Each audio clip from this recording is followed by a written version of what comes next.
Bismillahirrahmanirrahim. Assalamualaikum warahmatullahi wabarakatuh. Alhamdulillahi hamdan na'imin, hamdan syakirin, hamdan yuwafi ni'amahu wa yukafi mazidah. Ya Rabbana lakal hamdu kama yanbaghi li jalali wajhikal karimi wa 'azimi sultanik.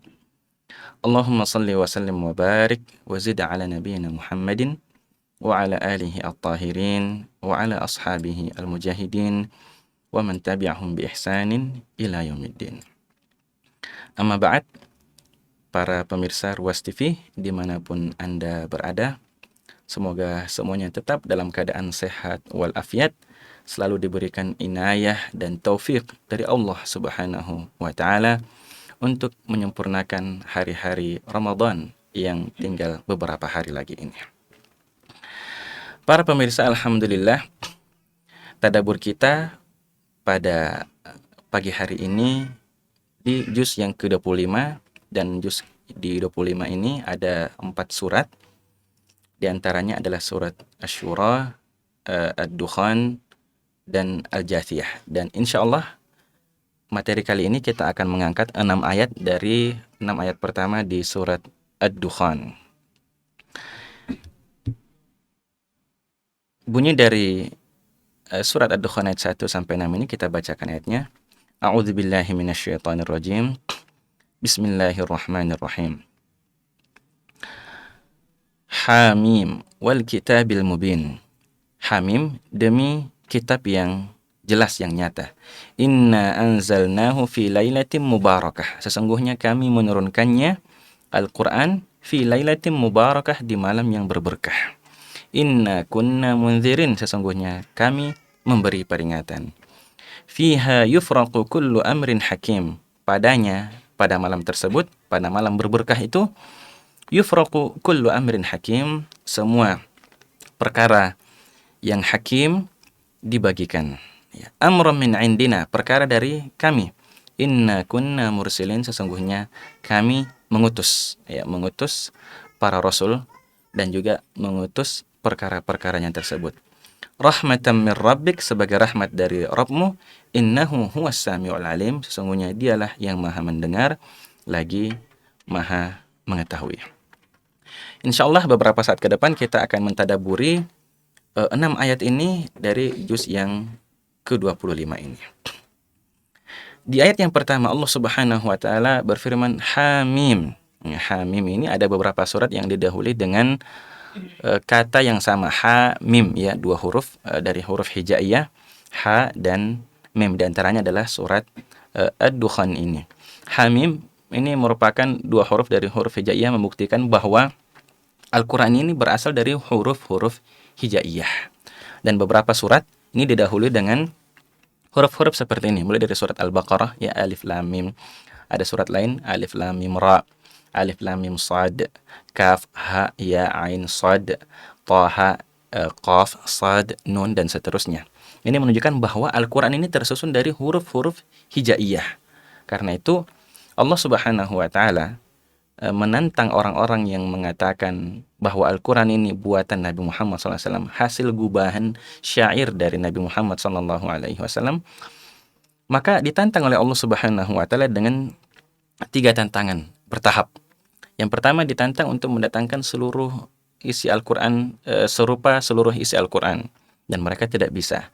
Tantangan yang kedua lebih di bawah lagi, untuk mendatangkan 10 surat seperti isi Al-Quran, dan mereka tidak bisa. Lalu ditantang lagi yang terakhir untuk mendatangkan 1 surat yang semisal dengan isi Al-Quran, dan mereka tidak mampu.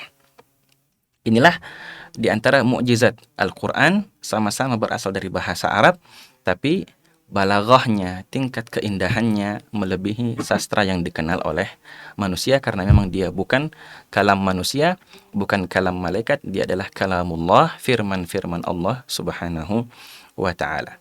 Kemudian di ayat yang kedua Allah Subhanahu wa ta'ala berfirman, wal kitabil mubin, demi kitab yang nyata, kitab yang jelas, yaitu Al-Quran ini sendiri. Allah Subhanahu wa ta'ala bersumpah dengan kalamnya yang maha mulia, yaitu Al-Quran Al-Karim, demi kitab yang sangat jelas, yaitu Al-Quran Al-Karim. Nah, jawaban sumpahnya, isi sumpahnya itu adalah di ayat yang berikutnya sampai seterusnya. Yakni di ayat yang ketiga Allah Subhanahu wa taala berfirman, "Inna anzalnahu fi lailatin mubarakah." Sesungguhnya kami menurunkannya, ayahu, yakni Al-Qur'an, ini kembali kepada Alkitab Al-Mubin, fi lailatin mubarakah, di malam yang berberkah. Nah, malam yang berberkah ini malam apa? Malam berberkah ini sebagaimana yang disebutkan di dalam surat-surat yang lain tentang Al-Quran, terutama di surat Al-Qadar, inna anzalnahu fi lailatul qadar. Ya, sesungguhnya kami menurunkannya di malam Al-Qadar. Jadi Lailah Mubarakah di sini adalah Lailatul Qadar, malam Lailatul Qadar. Dan ini terjadi di bulan Ramadan sebagaimana firman Allah Subhanahu wa taala dalam surat Al-Baqarah, "Syahrul Ramadan alladzi unzila fihi al-Qur'an." Jadi bulan diturunkannya Al-Quran adalah bulan Ramadan, dan lebih tepatnya di malam yang berberkah, di malam Lailatul Qadar. Dan lebih tepatnya lagi adalah sebagaimana sabda Nabi Muhammad SAW bahwa malam Lailatul Qadar ini berada di malam-malam ganjil di 10 terakhir dari bulan suci Ramadan. Para pemirsa Ruas TV, malam ini disebut sebagai Lailah Mubarakah. Inna anzalnahu fi lailatin mubarakah. Sesungguhnya kami menurunkannya di malam yang berberkah. Berkah sendiri bermakna kebaikan yang ditambahkan, ya, kebaikan yang banyak, ya, dan keberkahan yang ada pada malam tersebut. Nah, keberkahan malam Lailatul Qadar ini karena beberapa sebab. Yang pertama karena malam ini dipilih menjadi malam diturunkannya Al-Quran dari Lauhul Mahfuz ke langit dunia. Ke langit dunia satu kali dan satu tahap. Ya, adapun dari langit dunia menuju Nabi Muhammad SAW, maka dia diturunkan secara berangsur-angsur selama 22 sampai 23 tahun selama Nabi Muhammad SAW menjalankan tugas kerasulannya. Sehingga malam ini menjadi mulia karena diturunkan kalamullah Subhanahu wa ta'ala, kalamnya Rabbul Izzah wal Jalal, ya, kalamnya Allah Subhanahu wa ta'ala Rabbul Alamin.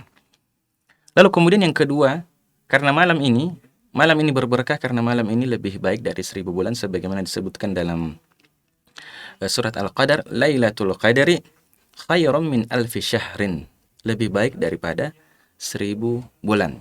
Jadi dia kedudukannya setara dengan 1000 bulan, atau bahkan khairun, lebih baik daripada 1000 bulan tersebut yang tidak ada padanya Lailatul Qadar.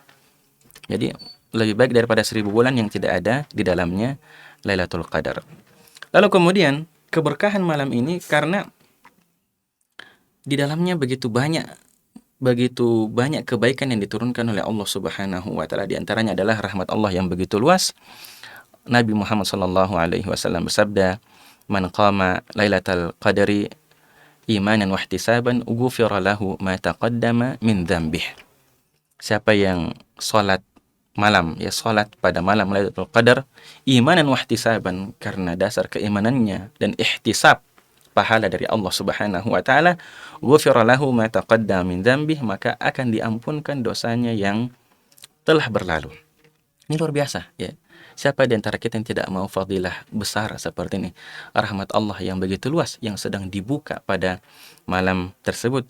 Maka sangat betul sabda Nabi Muhammad SAW, "Man hurima khairuha faqad hurim." Siapa yang telah diharamkan, dihalangi oleh Allah Subhanahu wa taala dari kebaikan, dari keberkahan malam seperti ini, dari ibadah di malam-malam tersebut, maka betul-betul dia telah dihalangi dari berbagai macam kebaikan. Dan sebentar kita akan bahas bahwa malam ini bukan hanya khusus tentang keberkahan karena hal-hal tersebut, tapi juga ada karena hal lain. Di antaranya adalah jawaban dari sumpah Allah Subhanahu wa taala di ayat yang keempat, insyaallah kita bahas sebentar.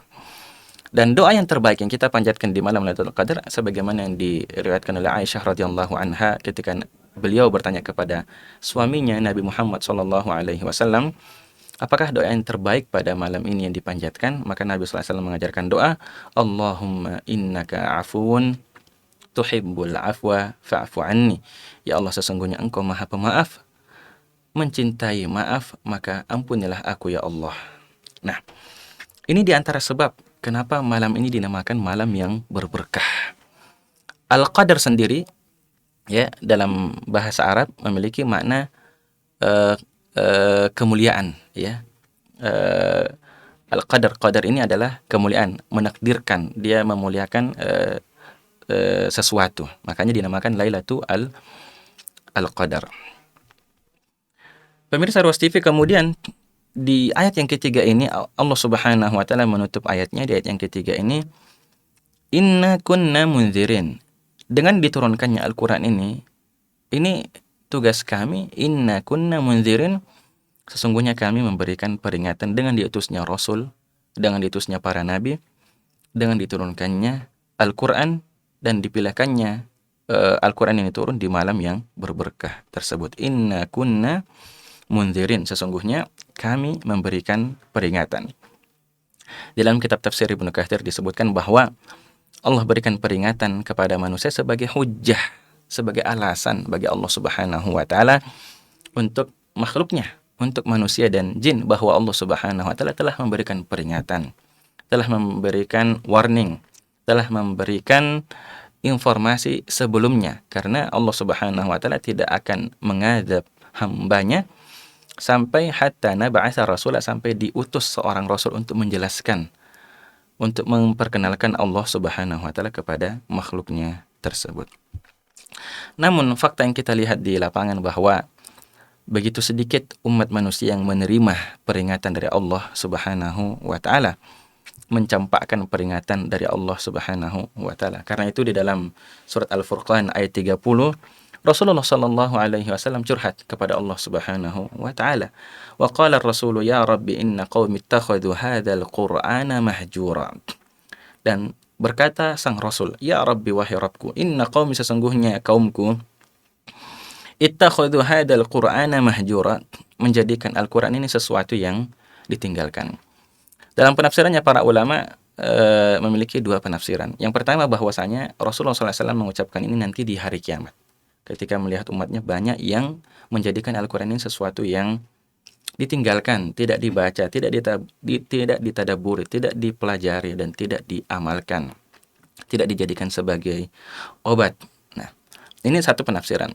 Penafsiran yang lainnya menyebutkan bahwa Rasulullah SAW sudah pernah menyebutkan ini ketika Rasulullah SAW berada di fase Mekah, masih berada di kota Mekah, dan melihat umatnya, umat ad-da'wah, yakni kaum Quraisy,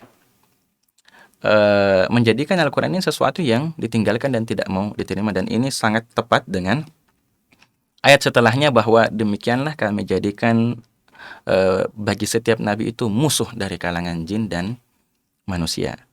Jika penafsiran ini dicocokkan dengan ayat berikutnya, maka ini sangat pas. Bagaimanapun itu, faktanya adalah bahwa Al-Quran yang merupakan peringatan dari Allah Subhanahu wa ta'ala ini, yang dimana Allah Subhanahu wa ta'ala mengatakan, Inna kunna munzirin, sesungguhnya kami memberikan peringatan, dengan diturunkannya Al-Quran di malam yang berberkah tersebut. Namun sangat banyak manusia menjadikan Al-Quran ini sebagai sesuatu yang ditinggalkan, ya.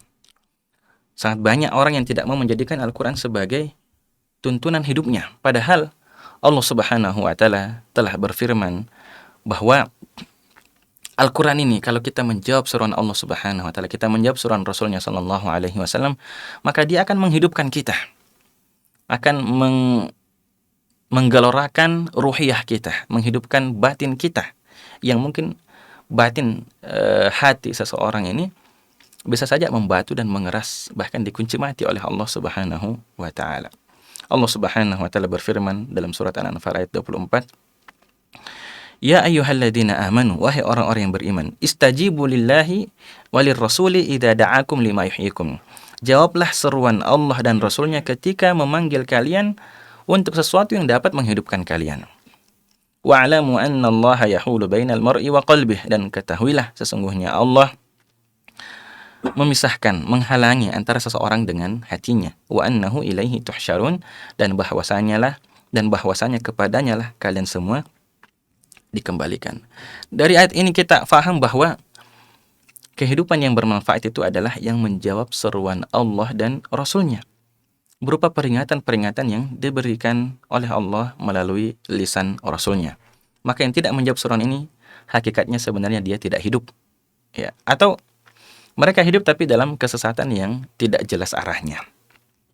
Makanya ketika Nabi Adam alaihissalam bersama istrinya Hawa alaihissalam diturunkan oleh Allah Subhanahu wa taala ke bumi ini, Allah memesankan kepada mereka bahwa aku turunkan kalian bersama hidayah yang aku turunkan. Maka siapa yang mencari dan mengikuti hidayah tersebut, maka dia tidak akan tersesat dan dia tidak akan celaka. Allah Subhanahu wa taala berfirman dalam Quran surat Thaha ayat 123, "Qala ihbita minha jami'a." Allah mengatakan, "Ihbita." Turunlah kalian berdua darinya, dari surga tersebut semuanya. "Ba'dukum li ba'din adu." Sebagian kalian bagi sebagian yang lain merupakan musuh. "Fa imma ya'tiyannakum minni huda." Maka ketika datang kepada kalian dariku hidayah, faman ittaba'a hudaya, maka siapa mengikuti hidayahku, petunjukku, peringatanku, fala yadhillu wa la yashqa, maka dia tidak akan sesat dan dia tidak akan celaka.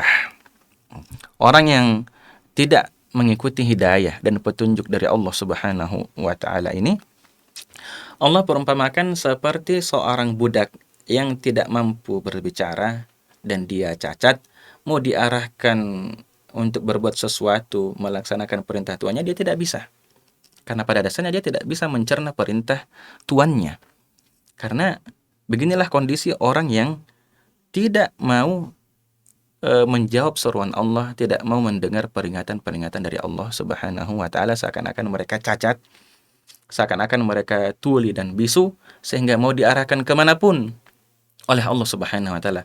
Betapa banyak pun nasihat yang diberikan kepada mereka, mereka tidak bisa mendatangkan kebaikan karena pada dasarnya mereka tidak mendengar itu, ya.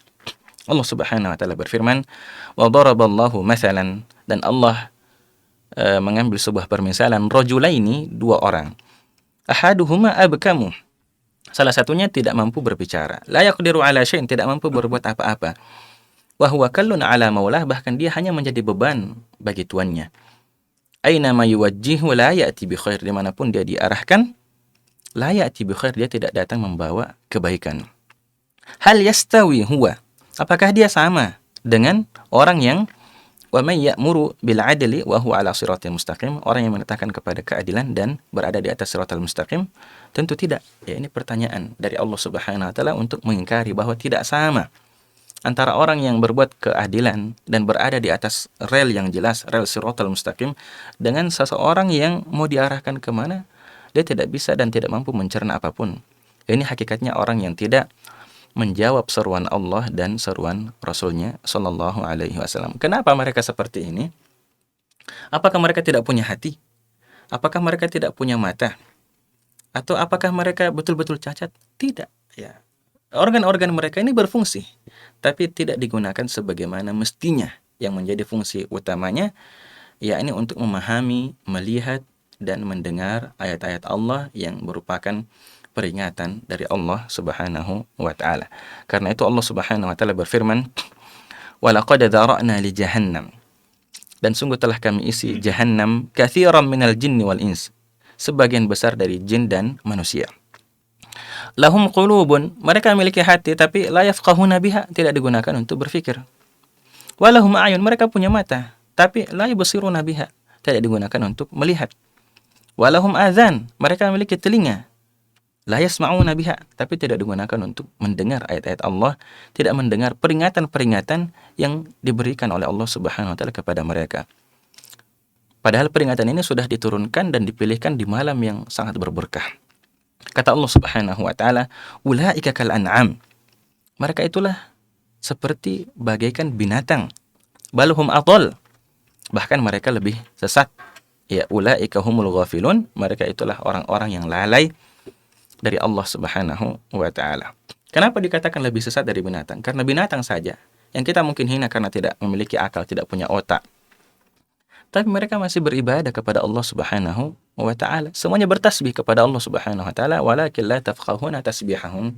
Hanya saja kita tidak memahami bagaimana cara mereka bertasbih kepada Allah Subhanahu wa taala. Pemirsa Ruas TV dimanapun Anda berada, kalau kita melihat kehidupan manusia itu, kata Imam Ibnu Qayyim Al-Jauziyah rahimahullahu taala, dia ada dua, kehidupan fisik dan kehidupan batin.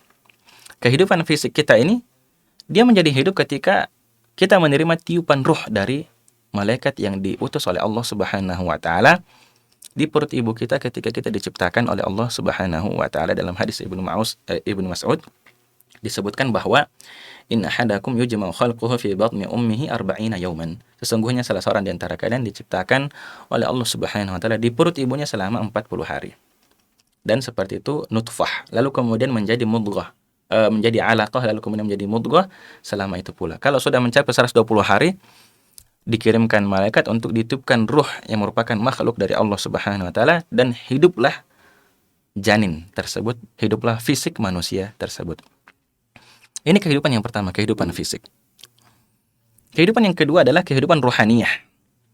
Kehidupan ruhaniyah ini dia juga bisa hidup kalau ditiupkan ruh, atau menerima ruh yang ditiupkan oleh Rasulullah Shallallahu Alaihi Wasallam. Dan ruh ini adalah tidak seperti ruh yang pertama. Ruh yang kedua adalah ruh yang merupakan wahyu dari Allah Subhanahu wa taala. Dan ruh ini atau wahyu ini dinamakan ruh oleh Allah Subhanahu wa taala sebagaimana disebutkan dalam surat Asy-Syura ayat 52. Wa kadzalika wahayna ilaika ruham min amrina. Dan demikianlah kami wahyukan kepadamu ruhan, ruh dari perkara kami.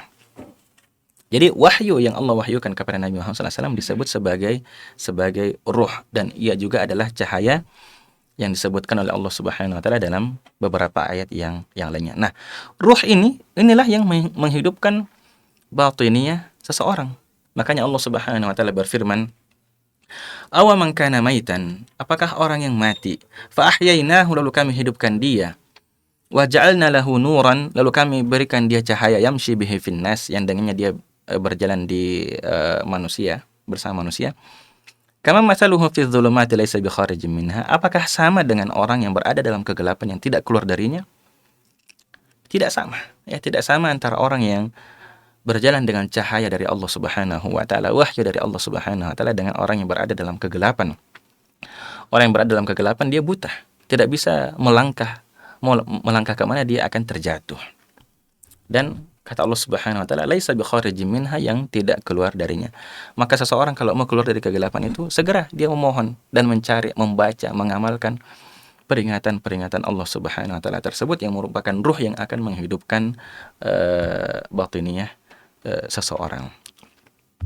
Lalu kemudian di akhir ayat tadi, ya, wa alamu annallaha yahulu bainal mar'i wa qalbi, dan ketahuilah bahwa Allah menghalangi manusia dengan hatinya. Karena memang hidayah ini hanya milik Allah Subhanahu wa taala. Diberikan kepada siapa? Kepada orang yang memintanya, kepada orang yang mau. Ya, dan hidayah ini tidak diberikan kepada orang yang pada asalnya memang tidak mau. Apa buktinya bahwa orang itu tidak mau? Ya, dia tidak minta.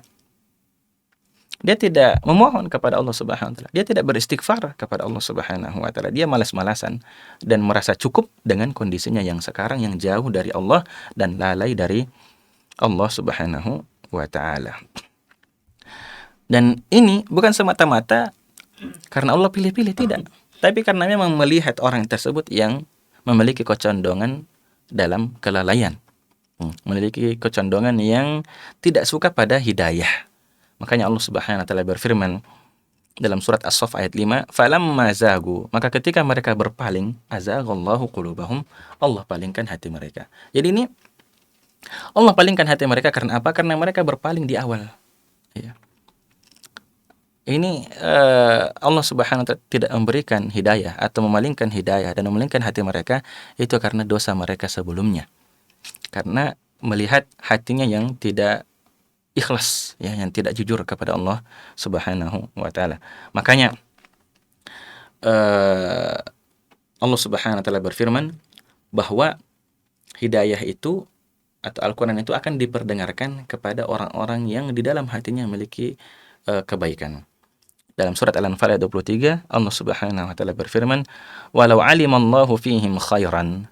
Kalau saja Allah mengetahui ada di dalam hati mereka kebaikan, la asma'ahum, niscaya Allah Subhanahu wa taala akan memperdengarkan kepada mereka ruh ini, akan memperdengarkan kepada mereka Al-Qur'an ini, akan memperdengarkan kepada mereka wahyu dari Allah Subhanahu wa taala tersebut.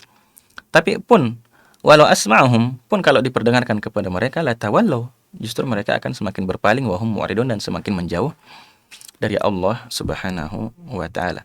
Maka inna kunna mundzirin, sesungguhnya kami memberikan peringatan, ini merupakan hujjah dari Allah Subhanahu wa taala. Bahkan Allah memberikan peringatan ini diperjuangkan betul-betul oleh para nabi dan para rasul. Bahkan mereka berjihad melawan orang-orang yang ingin menghalau dakwah, ingin menghalau peringatan yang akan disebarkan oleh para utusan Allah dari kalangan manusia, yang merupakan para rasul dan para nabi-nabi Allah Subhanahu wa ta'ala. Peringatan ini disebarkan tidak main-main, diperjuangkan oleh mereka, para pejuang, para mujahidun, para siddiqun, para syuhada. Bahkan banyak dari mereka yang rela mengorbankan diri mereka agar risalah ini tersebar. Ya. Jadi betul-betul Allah Subhanahu wa ta'ala sudah memberikan hujjah yang sangat kuat kepada manusia dan telah menyampaikan kepada manusia peringatan-peringatan yang sangat penting yang diturunkan oleh Allah Subhanahu wa taala fi lailatin mubarakah tersebut, di malam yang berberkah tersebut. Jadi inna kunna mundzirin, sesungguhnya kami memberikan peringatan. Para pemirsa yang kami muliakan, berikutnya di ayat yang berikutnya Allah Subhanahu wa taala berfirman, ya, inna kunna mundzirin fiha, pada malam tersebut, pada malam berberkah ini, yufraqu kullu amrin hakim, dibagikan yufraqu kullu amrin hakim, dibagikan semua perkara yang hakim. Ya, hakim. Kata Ibnu Katsir, maksudnya malam ini fi Lailatul Qadar, di malam Lailatul Qadar tersebut, yufassal min al-lauhil mahfud, dibagikan dari lauhul mahfud, ilal katabah, kepada para malaikat yang bertugas untuk menulis takdir tersebut, amrus sanah, perkara yang akan terjadi dalam satu tahun itu. Jadi mulai dari malam Lailatul Qadar di tahun itu, ya di Ramadan ini, sampai Lailatul Qadar di Ramadan tahun depan, itu diterima oleh para malaikat pada tahun itu, pada malam itu. Makanya di antara fungsi malaikat turun dan sangat banyak memenuhi bumi, bahkan kata Nabi SAW, lebih banyak daripada jumlah batu, jumlah kerikil yang ada di muka bumi ini. Itu turun karena masing-masing membawa catatan takdir semua makhluk Allah Subhanahu wa ta'ala. Siapa yang kena musibah pada tahun itu, siapa yang meninggal pada tahun itu, siapa yang bahagia pada tahun itu, dan seterusnya. Semua takdir manusia di tahun tersebut diturunkan oleh Allah Subhanahu wa ta'ala dari Lauhul Mahfud ke lembaran-lembaran para malaikat yang dicatat oleh para malaikat, berupa ajal, berupa rezeki, dan lain sebagainya. Dan itu diturunkan pada malam Lailatul Qadar. Nah, dan ini diantara salah satu kenapa Lailatul Qadar itu dinamakan sebagai Lailatul Qadar. Karena Al-Qadar sendiri bisa bermakna sebagai takdir, malam takdir.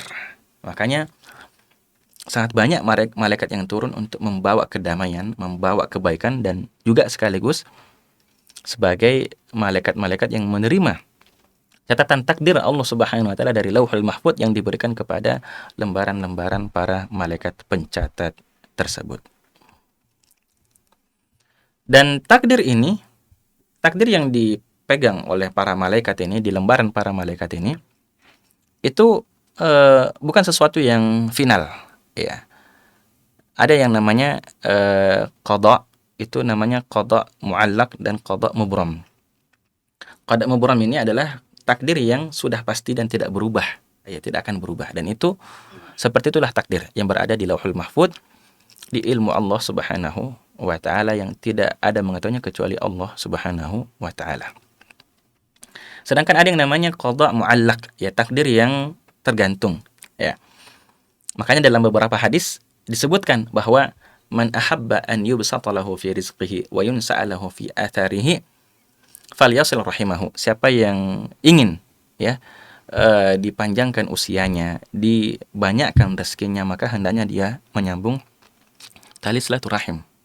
Nah, ini hal-hal yang seperti ini, motivasi-motivasi seperti ini yang akan dapat menambah rezeki, akan dapat menambah ajal kita. Yang mungkin di catatan para malaikat itu Allah Subhanahu wa taala sebutkan sebagaimana yang disebutkan dalam penjelasan para ulama bahwa tulislah untuk hambaku jika dia bersedekah, jika dia bersilaturahmi maka umurnya ditambah sekian.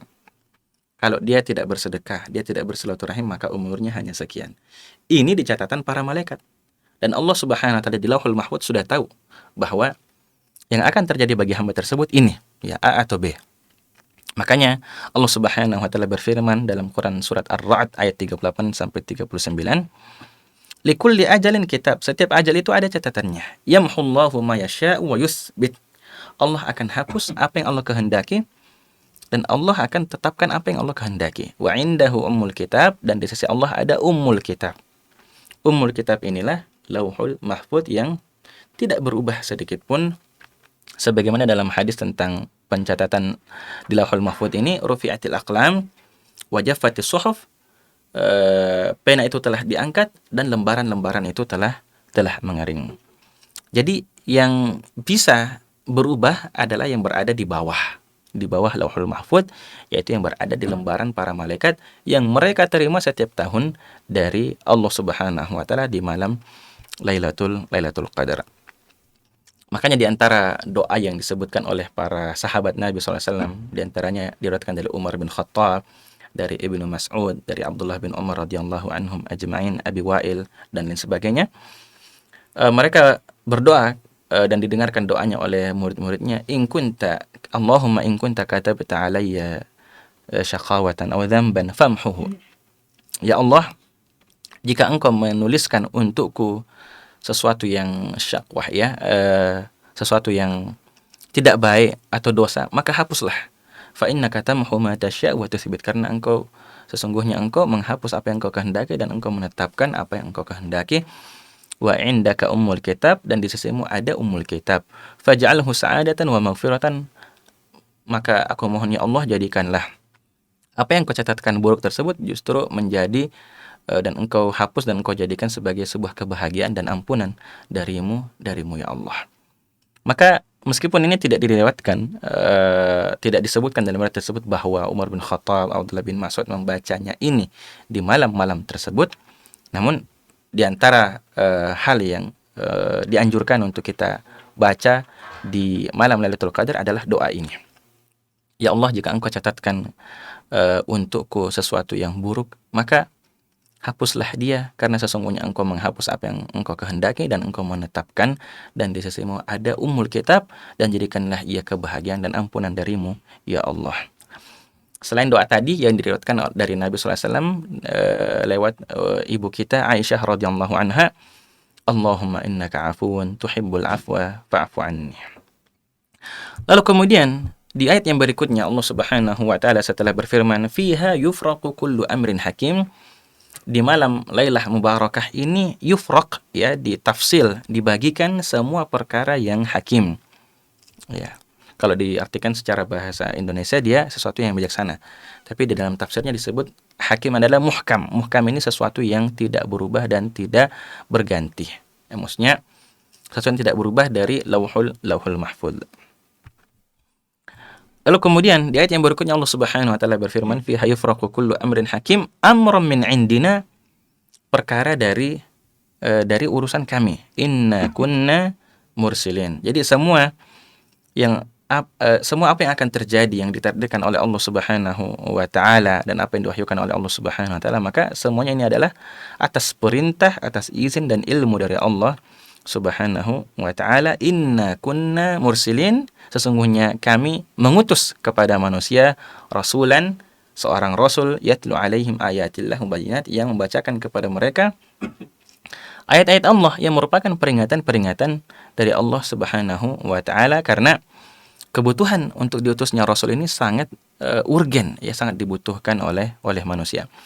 Karena bayangkan kalau ya tidak ada rasul yang diutus, tidak ada kitab yang diturunkan oleh Allah Subhanahu wa taala, maka manusia ini jauh sebelumnya sudah tersesat dan berpaling dari Allah Subhanahu wa taala, semuanya musyrik dan tidak menyembah Allah Subhanahu wa taala sejak zaman Nabi Nuh alaihi salam. Dan jarak antara zaman Nabi Nuh dan zaman Nabi Adam alaihi wassalam ini 10 abad. Ya, selama 10 abad Nabi Adam alaihi salam, lalu kemudian muncul generasi-generasi berikutnya, muncul generasi yang tidak kenal dengan Allah Subhanahu wa taala atas kekeliruan, sedikit kekeliruan yang dilakukan oleh generasi sebelumnya yang tidak difahami oleh generasi belakangan. Yang akhirnya mereka menyembah selain Allah dan menyekutukan Allah Subhanahu wa taala, lalu diutuslah Nabi Nuh untuk meluruskan pemahaman mereka tersebut. Dan tatkala mereka tidak beriman kepada Nabi Nuh alaihi salam padahal sudah didakwahi selama 950 tahun, akhirnya mereka semua ditenggelamkan oleh Allah Subhanahu wa taala. Ini generasi buruk ini dipotong generasi buruk ini lalu digantikan dengan generasi yang hanya beriman kepada Allah Subhanahu wa taala, yakni generasi dari keturunan Nabi Nuh alaihi salam, ya. Amran min indina inna kunna mursilin, mengutus rasul dari kalangan manusia dan juga kitab-kitab dari Allah Subhanahu wa taala yang diturunkan kepada para nabi dan kepada para rasul alaihi musallatu wassalam. Lalu kemudian di ayat yang berikutnya Allah Subhanahu wa taala berfirman, amran min indina inna kunna mursilin rahmatan min rabbik, sebagai kasih sayang, ya, sebagai bentuk rahmat dari Rabbmu, innahu huwa as-sami'ul alim, sesungguhnya dialah yang maha mendengar lagi maha mengetahui. Dalam tafsir As-Sa'di, rahmatan min rabbik, ya, rahmat dari Rabbmu. Apa itu? Yaitu diutusnya para rasul dan diturunkannya kitab-kitab dari Allah Subhanahu wa taala, rahmatan min rabbik, sebagai rahmat dari Rabbmu, dari Allah Subhanahu wa taala, yang paling afdal di antaranya adalah Al-Qur'an Al-Karim yang merupakan wahyu dan kalam dan merupakan peringatan dan kabar gembira bagi orang-orang yang beriman. Sebagai bentuk kasih sayang dari Allah Subhanahu wa taala. Maka atas dasar rahmat dan kasih sayang dan cintanya Allah Subhanahu wa taala kepada manusia, Allah Subhanahu wa taala mengirimkan kepada mereka panduan yang setiap hari mereka bisa lihat, setiap hari mereka bisa rujuk ke sana. Mereka bisa melihat bagaimana arah kehidupan mereka yang bagus, bagaimana untuk berada selalu di rel Shiratal Mustaqim tersebut. Namun begitulah manusia, padahal Allah Subhanahu wa taala sudah begitu sayangnya kepada manusia, namun manusianya saja yang tidak mau mendengar dan mencampakkan peringatan dari Allah Subhanahu wa taala tersebut, sebagaimana yang disebutkan dan dicurhatkan oleh Nabi kita sallallahu alaihi wasallam, inna qaumi ittakhadhu hadzal qur'ana mahjura, sesungguhnya kaumku menjadikan Al-Qur'an ini sesuatu yang ditinggalkan. Jadi intinya bukan hanya pada bahwa Al-Qur'an ini diturunkan di malam yang berberkah, tidak sampai situ, ya. Begitu juga para penghafal Al-Qur'an. Tujuan akhirnya bukan bagaimana bisa menghafalkan Al-Qur'an, bukan itu, tapi bagaimana bisa mengamalkan, bagaimana bisa mentadaburi, bagaimana bisa menjadikan Al-Qur'an ini sebagai pedoman dan cara hidup seseorang dalam menjalani hidupnya. Innahu huwas samiul alim, sesungguhnya dialah yang maha mendengar lagi maha mengetahui. Yakni Syekh As-Sa'di rahimahullah dalam tafsirnya mengatakan, ay yasma'u jami'al aswat wa ya'lamu jami'al umur al-zahir wal batinah wa qad 'alima ta'ala darurata al-ibadi ila rusulihi wa kutubihi. Allah Subhanahu wa taala, ya, rahmatan min rabbik innahu huwas samiul alim, sebagai rahmat dari Rabbmu, sesungguhnya dia maha mendengar lagi maha mengetahui. Allah mendengar semua suara ini dan mengetahui semua perkara ini yang nampak, yang batin, dan Allah Subhanahu wa taala telah sangat mengetahui butuhnya hamba-hamba Allah kepada rasul-rasulnya dan kepada kitab-kitabnya. Maka Allah Subhanahu wa taala merahmati mereka, menyayangi mereka dengan diutusnya para rasul dan diturunkannya kitab-kitab Allah Subhanahu wa taala. Maka semua karunia ini kembali kepada Allah Subhanahu wa taala. Maka Lailah Mubarakah ini intinya adalah bagaimana kita betul-betul mendapatkan keberkahan, ya, di malam malam tersebut. Karena kalau bukan di malam dan waktu-waktu seperti ini kita memburu keberkahan seperti ini, maka kapan lagi? Semua motivasi, semua keberkahan, semua ajakan-ajakan kebaikan ada pada malam-malam tersebut. Kalau bukan di malam-malam itu, seseorang tergerak hatinya untuk sujud, untuk ruku, untuk berdiri, meminta, memohon kepada Allah Subhanahu wa taala, maka kapan lagi diharapkan orang-orang tersebut bisa mengejar berkah dan rahmat dari Allah Subhanahu wa taala kalau di malam-malam yang terbaik seperti itu saja tidak mau. Karena malam-malam yang lain, waktu-waktu yang lain tidak sehebat malam-malam seperti ini. Kalau yang hebat seperti ini saja, yang full berkah seperti ini saja tidak mau, maka apatah lagi di malam-malam dan di hari-hari yang lainnya. Maka mari manfaatkan malam-malam dan waktu-waktu seperti ini, karena tidak semua yang lewat dan melewati waktu berberkah seperti ini otomatis mendapatkan keberkahan dari Allah Subhanahu wa taala. Ada orang yang berada di waktu yang berberkah dan di tempat yang berberkah, namun dia tidak mendapatkan keberkahan tempat tersebut dan keberkahan waktu tersebut. Karena kenapa? Dia tidak mencari dan tidak mengharapkan dan tidak mau mendapatkan keberkahan tersebut. Maka kemuliaan dan keberkahan itu hanya diberikan kepada orang yang menginginkannya, hanya diberikan kepada orang yang mengusahakannya, hanya diberikan kepada orang yang mau menggapai keberkahan dan kemuliaan tersebut. Jadi 6 ayat ini, inilah mungkin di antara tadabbur dari 6 ayat ini dari Quran Surat Ad-Dukhan ayat 1-6. Intinya adalah bagaimana peringatan dari Allah Subhanahu wa taala ini bisa kita terima dengan baik, kita menjawab seruan Allah Subhanahu wa taala, karena inilah sebenarnya inti dari kehidupan kita. Bagaimana kita berjalan di atas muka bumi ini sejak kita usia balik sampai kita meninggal kelak, untuk selalu dalam koridor menjawab seruan Allah Subhanahu wa taala dan Rasulnya, karena itulah kehidupan yang sejati. Demikian apa yang bisa kami sampaikan pada pagi hari ini, merupakan tadabbur dari surat Ad-Dukhan ayat 1-5 atau 1-6. Semoga bermanfaat apa yang kami sampaikan. Hadanallahu wa iyyakum ajma'in, wa sallallahu wa sallama ala nabiyyina Muhammadin wa ala alihi wa sahbihi ajma'in. Wassalamualaikum warahmatullahi wabarakatuh.